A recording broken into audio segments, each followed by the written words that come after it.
Ici, nous sommes dans l'hémicycle du Sénat. Donc cet hémicycle se réunissent les sénateurs.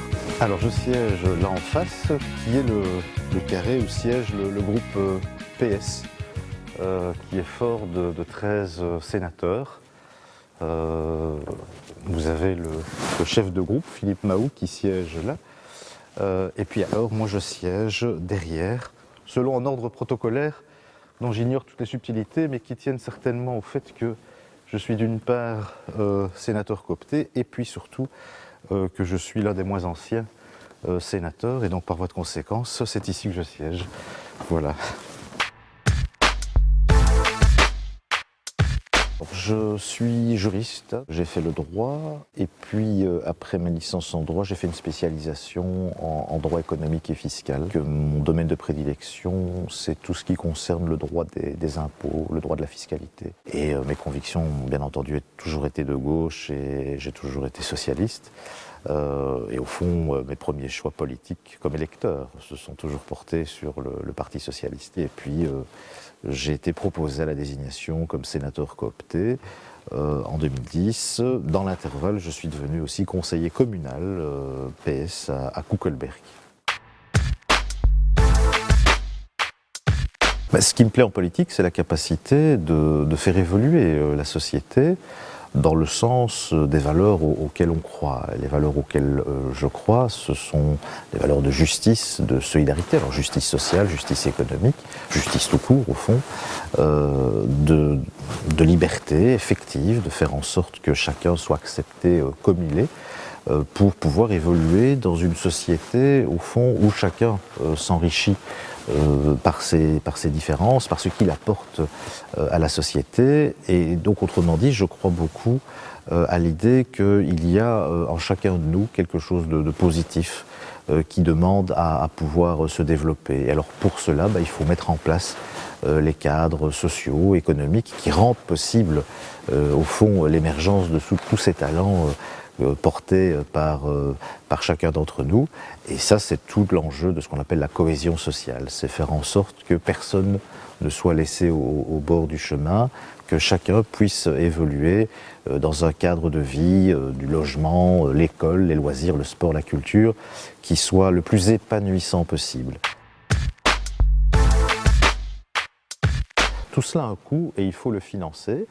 Et donc se pose la question de savoir comment on le finance. Et c'est là qu'intervient tout le débat sur la justice fiscale, qui est le domaine dans lequel je m'investis le plus. Au fond, aujourd'hui, les impôts sont pour l'essentiel à charge du travail et de la consommation des ménages. Donc le tiers qui reste est financé par quoi? Par l'impôt sur les bénéfices des sociétés et sur les revenus financiers. Donc ce qu'il faut faire selon moi, c'est réformer la fiscalité pour pouvoir alléger les impôts sur le travail.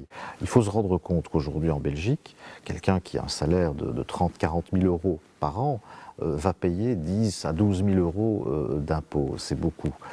Mais à côté de cela, celui qui en un clic va réaliser un enrichissement de 50 000 euros payera 0 € d'impôt s'il achète et il vend des actions sur une bourse, que ce soit en Belgique ou ailleurs. Donc non seulement les travailleurs retirent de moins en moins de salaire de la richesse produite, mais en plus c'est eux qui contribuent le plus au financement des services publics, les écoles, les hôpitaux, les crèches, les transports, etc.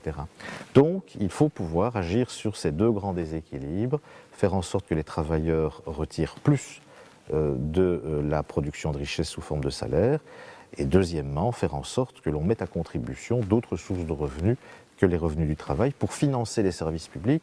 Et les services publics, ça n'est rien d'autre que la solidarité entre vous et moi, entre tous ceux qui composent la communauté citoyenne. Je suis marié, j'ai une petite fille de 6 ans, voilà, qui est aujourd'hui en première primaire et qui termine sa première année de scolarité. La politique, c'est des horaires très instables. On sait quand on part, on ne sait pas quand on rentre, il y a toujours une réunion. On n'est vraiment pas maître de ces horaires. Heureusement, j'ai le soutien de mon épouse, mais j'essaye néanmoins quand même de pouvoir consacrer du temps à ma famille, à ma petite fille en particulier. Et voilà, nous formons une petite famille, mais pleine d'enthousiasme.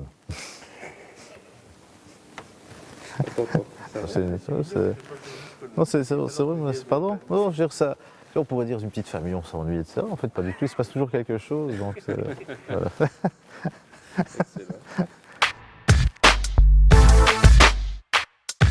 Le cinéma et alors la lecture. J'aime beaucoup surfer sur les sites d'information, de pouvoir lire des journaux en anglais, des journaux américains, des journaux de la presse francophone du monde arabe, la presse belge, française. Donc ça, c'est quelque chose auquel je consacre quand même beaucoup de temps.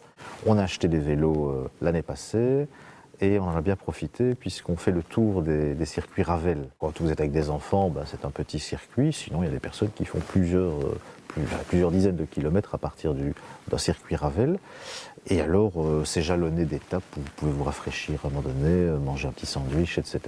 Et vous partez pour toute la journée. Voilà, ça je le conseille à tout le monde.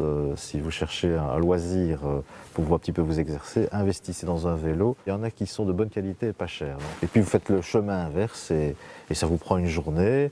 Vous revenez un peu fatigué, mais c'est de la bonne fatigue. Voilà. J'étais footballeur, donc j'ai joué au football, même si certains ont du mal à le croire, mais j'étais un footballeur. Cela étant, il n'y a qu'une seule place où j'étais bon, c'est que j'étais back gauche. J'étais très mauvais en attaque, mais très bon en défense. Mais là, j'ai passé de bons moments parce que le football, c'est aussi un lieu de socialisation, de camaraderie. Et moi, j'aime beaucoup la convivialité.